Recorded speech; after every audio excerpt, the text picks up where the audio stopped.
nañu jàll ci découverte bi ñu jagleel ko rugby alors rugby ci jigéen est-ce que évident na oui y en a qui font ça fii ci Sénégal ay jigéen lañu j'aimerais qu'on regarde reportage bi nga xamante ni def nañ ko ci dañuy grève ci place bi duñ ko nangu yéen da ngeen du jàppale seen collègue yéen am ngeen noo leen mel mooy suñu découverte tey regardez nañ takk morceau bi waaw donc mu nekkoon découverte bi tey ñu jagleel ko rugby chez les femmes et au Sénégal et j'ai dit tantôt que rugby sax ñun dañu ko farataal comme sport et pourtant non seulement am na Sénégal am na ay góor yu koy def mais ay jigéen c'est comme ci bitim réew sax bu ñu gisee jigéen bi rugby daf ñuy xaw a jaaxal muy gëstu bu am solo boo xamante ni Mamadou Ndiaye moo ko def kontaan lool ci sa teewaay ci Yeewu Leen bu saa yoo ñëwee rek émission bi am valeur le journaliste averti le plus jeune journaliste le plus jeune journaliste de la télé très professionnel doo moroomu Pape Fara doo moroomu Chérif Thiouraye du moroomu benn journaliste moo tax xoola du teg tànkam rédaction parce que dafa xam boppam du fa toogandoo parce que lu dendoo laale seen vesti day xeeñ yàgg ak mbóot boo fa toogee sa parfum bi la ñuy jël jox la seen xeetu mbóot yow tu es un professionnel te xale la dafa teel a jàng nag kii dafa sourd-doué woon moom bi mu amee 3 mois lañ ko dugal école moo tax atam ay diplôme am ak xam-xamam moo ëpp âge am. yow kii Malick nu mu tuddee. c'est-à-dire moom Mamadou Ndiaye moom sourd-doué la bi mu juddoo ba def 3 heures de temps lañ ko inscrire Mamadou Ebinata maanaam ki ko doon jàngal jardin. ki ko doon jàngal jardin moo ko doon fopp da nga gis liir buy dem daycare buy dem jardin liir bi mu juddoo ba am 3 heures de temps waxuma 1 an wala 3 ans de moom bi mu juddoo ba am 3 heures la ko ndeyam inscrire. ay waay je te jure ah replay bi ngir yàlla. gëmuloo ma yow peut-être gëm nga ma wala gëmoo ma dama bëgg su ma wax nga may gëm. dee ko dëggal. te ngeen doon yenn saa yi nga di sooli. Bon, on a regardé donc le reportage Mamadou Ndiaye jëm ci rugby ci jigéen ñi fii ci Sénégal. voilà rugby ci jigéen ñi gannaaw bu ma leen nuyoo nuyu téléspectateurs yi rugby ci jigéen ñi nag. niñ koy kaay bu nuyoo waat man nuyoo naa ba pare. dëgg la dëgg la fi waa TFM yooyu bu ko def nga xam ni seen nuyoo day jël émission animateur bi day nuyoo. ñu nuyoo waat chroniqueur yëpp nuyoo waat comme si ñooy animateur bi déggoo ma de. dégg naa la bu ma naqari fi moom laa dund depuis 6 ans. dégg naa la dégg naa di nuyu suñu téléspectateurs yi gërëm sponsor te yow mi animé nuyoo nga ba joxe sponsor mais ñoom dañu nuyoo waat gërëm ñi nga gërëmoon gërëm sponsor yi répété sa émission musuma gis loolu man moo tax par damay ñëw animé 2 semaines pare di dem dama nekk xool damaa ŋaarale ni tànk fii tànk fële en cas de pépin rek ma dem sama dëkk sama këyit laa xaar mu génn green card mais rugby féminin bi am na solo moo taxoon ñu dem def découverte bi comme ni ñu koy defee mercredi bu ne ndaxte dañuy dem di xool yeneen sport yi yeneen tàggat yaram yi xool ba xam nan la ñuy taxawee bii nag dañoo seetlu dem def ab taxaw seetlu ci rugby féminin bi Sénégal naka lay doxee ñii nag benn mbootaay la bu tudd les inarrêtables ñoom nag dañoo am leen campagne bu am solo bu ñuy lancé pour gën a promouvoir rugby féminin maanaam fexe dindi stigmatisation bi ñuy def naan rugby góor rek a ko war a def wala leneen am na ñeneen ñu leen ciy jàppale comme ni ngeen ko gisee ci élément bi ñi ngi ci doon am taxawaay bu am solo mais surtout ci wàllu àddina dañoo sélectionné lu toll 60 femmes yoo xamante ni sénégalaises yi dañ ci bokk ngir gën a mën a vulgariser rugby féminin rugby A7 la nag xam na ñeneen ñi moom 15 la mais yii A7 la mais surtout seen taxawaay 7 bi ñoom jigéen ñi la ñuy def A7 am na beneen rugby bi mooy rugby góor ñeeg yooyu 15 la. ñii nag mooy seen taxawaay mais surtout gën a def campagne de sensibilisation ci yenn goxaat yi ndax ñu ngi gën a taxawal seen championnat mais surtout am mbootaay bu am solo boo xam ne ñu ngi ko taxawal ngir gën a mën a sensibiliser jigéen ñi ñu dugg ci rugby am na ñu leen di former am na yeneen association yoo xam ne dafay regrouper Afrique bi yëpp jigéenu Sénégal yi ñu ngi ci am taxawaay bu am solo loolu waral ñu demoon xool découverte bi gis ngeen élément bi mais surtout explication yu am solo yi nga xamante ni seen association boobu def nañ ko ngir gën a mën a ñongal rugby féminin ci Sénégal di wane ni Sénégal am na ñuy pratiquer rugby mais ci jigéen ñi surtout taxawaay bu am solo mais liñ ciy gën a jublu rek mooy fexe beddi gi nga xam ne dañ koy beddi jigéen ñi ci sport boobu nga xamante ni mooy rugby. sport bi ko boobu kat dafa métti nag. dafa xaw a métti loolu la kii wax. sagam góor ñi sax dañuy gaañante di def ay prothèses. Si des femmes le font. ba pare même aux États-Unis je sais pas ak NFL amoon na benn maladie boo xam ne dañ ko découvrir ñi doon def rugby ñoo koy am maladie du cerveau parce que dañuy mbëkkante affaire yooyu moo tax ñu doon jéem a gën a defal seen casque yi mais feebar boobu li ñu seet lu ñu am brutal ouais c'est très brutal donc boo nekkee jigéen di ko def moom jigéen ju mën góor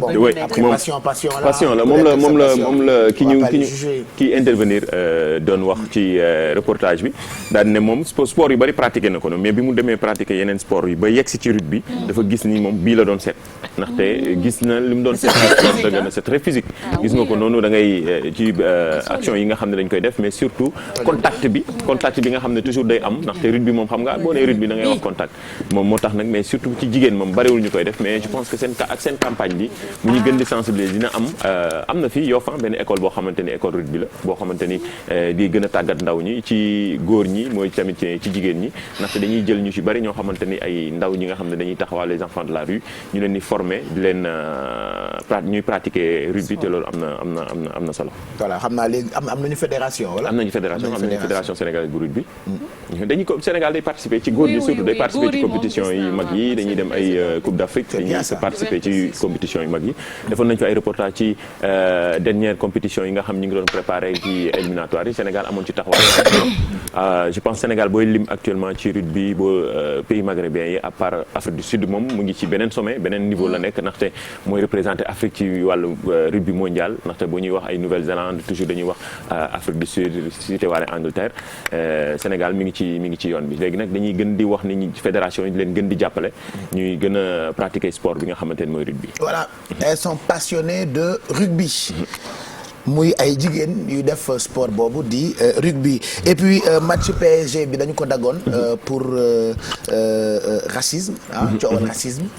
ak Demba Ba mi nga xamante ni moom moo jiite fond bi. waaw Demba Ba démb mu nekk match bi nga xamante ni mu nekkoon match Ligue des Champions bi doon am Parc des Princes match retour Istanbul Başakşehir ak ñii di waa Paris Saint-Germain mu nekkoon match boo nga xam ne bariwul woon enjeu trop ndaxte ba pare Paris moo doon seen kii noonu la saxit pour léegi nag li ci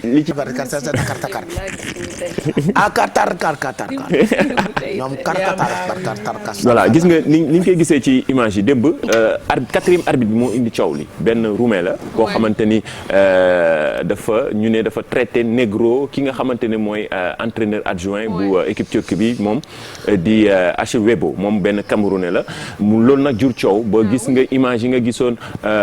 noonu Demba Ba daal di ñëw jël yëf yi nag moom sax déjà ñu ne moom moo gën a insister à ce que ñaari équipe yi daal di rejoindre vestiaire yi daal ne ñu arrêté match bi ba finalement j'ai bien aimé réaction waa PSG parce que c'était du seen équipe mais bi Demba Ba ñëwee wax ak ñoom tam ñu dugg ci vestiaire yi arrêté match effectivement loolu la leen demandé c'est un message très fort pour lutter contre le racisme parce que y en a marre ci moom moo tax ñu naan scène historique la parce que li musul am ci histoire Ligue des Champions mais surtout jamono jii ñu toll nii nga xamante ne ñuy xeex mbirum racisme surtout que c'est Demba Ba en tant que joueur qui a demandé à son équipe de sortir merci te surtout Demba Ba tamit toujours ci combat wu racisme moom day jël ñëpp seetlu nañ ne à chaque fois da ciy tam ak fulla moom à chaque fois da ciy wax day jël position ci mbirum racisme wax na ko à chaque fois da doon conseiller yenn joueurs yi récemment bi ñu traité Lukaku fële ca Italie ci mbirum racisme dafa ni carrément képp kuy joueur bu ñuul foofu ci Italie dafa war a bàyyi championnat boobu ndaxte ñii parewuñu ngir mën a xeex lii di racisme démb nag moo tax ñu gis ko mu wàcc ci pourtant remplaçant la woon joué wul woon mi ngi woon dañ xaar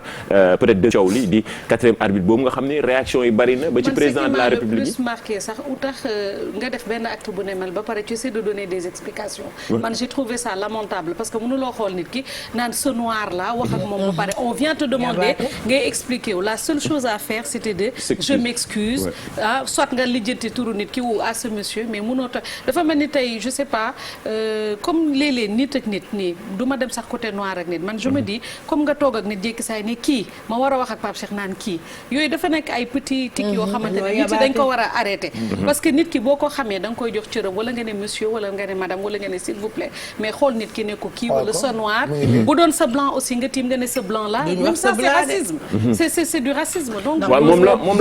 Demba Ba doon mën a ko waayu sëy booy woo keneen nga wax nga genre nga ko monsieur nga war a woo kii naan su noir loolu sax la Demba Ba wax d'ailleurs voilà loolu la doon wax moo tax image yi wër àddina démb nag ci saa si xam nga effet defee réseaux sociaux yeeg léegi jamono fi mu toll ci saa si président de la république yëf yi dafa mujj dem ba yëfi président de la république turque bi mooy Recep Erdogan moom daal di génnee benn communiqué fësal dàq li nga xamante ne moom la ñu def ba président ministre roumain yi ci boppam ñoom ñëpp daal di génn ñoom tamit def ay communiqué tey gis nañ réaction yi bari na fii ci Sénégal Matar Ba génne na communiqué président fédération sénégalaise bu football génne na communiqué ndax bu ñuy wax Demba Ba dañuy xalaat ne sénégalais la joué équipe nationale nekk koo xamante ni toujours ci combat yu ni mel daf fiy fësal démb ci réseaux sociaux yi ñëpp a ko doon félicité doon ko wax ni respect à Demba Ba parce que genre position yu ni mel il faut am ay joueurs yi nga xam ne dañuy porter combat bi ndaxte même ba ci Ouïghour yi bi ñu leen di maltraité il a fait un post di wax ni que footballeurs yi genre ñoom force bi ñu am xamuñu ko sax nee na ñoom ñëpp bu ñu defee bloc ñoom sportif yi injustice bu am ci àdduna bi war nañ ko ñu bañ a xool juste partie bi nga xamante ne xaalis buñ ci mën a gagné wala buñ même bu dee équipe bi day perdre. bu ñu nangu lépp quoi. nañu xeex pour que injustice jóge fi. effectivement loolu franchement je pense que il va marquer l'histoire et que ñu ci bëri buñ naree defati yëfu racisme ci stade dinañ ko xalaat. oui loolu la même chose la Samuel Eto'o ci benn reportage bi ñu waxoon 2017 ci mbirum racisme yeeg yooyu. genre situation yu ni mel dafa conseillé woon ce que joueurs yi nekk en activité toujours genre situation yu ni mel dañuy bàyyi match yi ndax su ko defee bu ñuy arrêté match yi rek ndaxte déjà li nekk ci ginnaaw dafa bari financièrement gars yi bu ñuy commencé di perdre xaalis ndaxte bu ñu naan télévision yi nga xam ñoo war a diffuser match yi dañuy commencé perdre xaalis yenn fédération yi wala UEFA wala FIFA wala CAF ñeneen ak ñeneen dañuy commencé donc dinañ ci mën a jóg daal di réagir ñoom nag la ñuy xaar seen ay réaction en tout cas li ci gën a voilà. bon après heureusement que tout le monde est conscient de ça. parce oui, que même UEFA toujours ci match yu mag yi day def ay campagne oui ñu campagne yooyu mais toujours jour dañ doon critiquer ne campagne yi bind rek moo la message yi doyul il faut des actes yoo xamante ni yu concret la comme genre situation yu ni mel c'est la première fois Coupe d'Europe éliminatoire et c'est pas la première fois yu mel ni genre incident yi mais pour ñu arrêter match bi pour ñu d'habitude doon na am ñu négocier il faut qu'il y ait des sanctions mais pour ñu arrêter match bi pour la première fois lan ñu arrêter match bi complètement match bi joué wuñu mais doon na am parce que nii dafay graaw xam nga lu jóg d'habitude ci supporter yi la doon jógee mais c'est la première fois mu jógee ci arbitre oui loolu moo graaw quatrième arbitre léegi doo xam sax démb loolu gën a jaxase nit ñi ndaxte quatrième arbitre bi il faut impérativement match bi rek benn joueur bu tubaab jékki-jékki song xeex ku ñuul ant ko ñun tamit noël bi ñoo nuroo golo trop ñoo golo we de chimpanzé bi ñu nuroo sax yàlla dafa choix mënoon nañoo tegal comme restaurant rek qu'est-ce que vous voulez devenir kon man waxuma la blanc rek mais dinaa doon Michael Jackson pour ñëw bokk ak yéen Afrique bii seen booyu ñu ni golo ngeen mel nii seen noppi def nii xool ma rek Alaaji Maalik génneel golo nga teg ko nga xool ñoo nuroo golo ñu nit mais non waxuma golo sax mais négro bi gars yi di wax mais loolu mais non nuróowuñu loolu nuróowuñu loolu gars yi ñun ñu ñëpp joxuñu la ko non waa léegi damay ñaan Sénégal li pour ne la seetu non da ngay tooñ lii joxuma la golo xale yi dañ lay TikTok de dagg la buñ la daggee dafa il faut rire de tout pas de pression ah bu dee ku la xas mu naqadi la defe naa naqar rek ngay dëkkee te racisme moom waxuma la terrain bi rek voilà il suffit juste nga nekk beneen xeet boo nekkee ci dëkku jàmbur ala kulli àll da nga koy dund dans les métros da nga koy dund ci bus yi da nga koy dund ci boutique yi da nga koy dund ci terrain yi mais bon na ñëpp am conscience ni toroxal doomu aadama baaxul kenn toroxal doomu laa xamee ni nit ku ñuul la man nit laa woon nii rek voilà buy dem France da nga yëg ne yow da ngaa ñuul bon de toute façon on verra dinañu xam fan la war nañ di mujjee ki gëtam donc l'actualité sport internationale reste marquée par ce match donc qui a été interrompu et puis Demba Ba mi nga xamante ni moo jiite front boobu presque autorités yi nekk ci àddina moo xam yu Sénégal wala yu Turquie ñoom ñëpp wala yu Roumanie arbitre bi c'est un Roumain waaw Roumain la te pourtant ñoom am nañu lu leen doy. ñooy dégg lañ la ñëpp loolu la ñuy wax di ñëpp. waa Roumanie ñoom waa Roumanie. ñoom seen askan la àddina gën a xeeb. ci àdduna bi yëpp. yow soo xamul jàngoo loolu yow. xam nga gàtt nee naa ñun dañoo joxe golo. loolu may nañ ko ñun dañuy da ngay romb suñu sànni la xooltu banaana. ay appréciation ak ay kii suñu der yàqu na ci ngolo si. waaye waa Roumanie. kenn nawloo musoo xam loolu yow. les Roumains là. non ñoom am na ci ñoo xamante ni France la ñuy nekk. dégguñu voilà ñi yalwaan yi par exemple.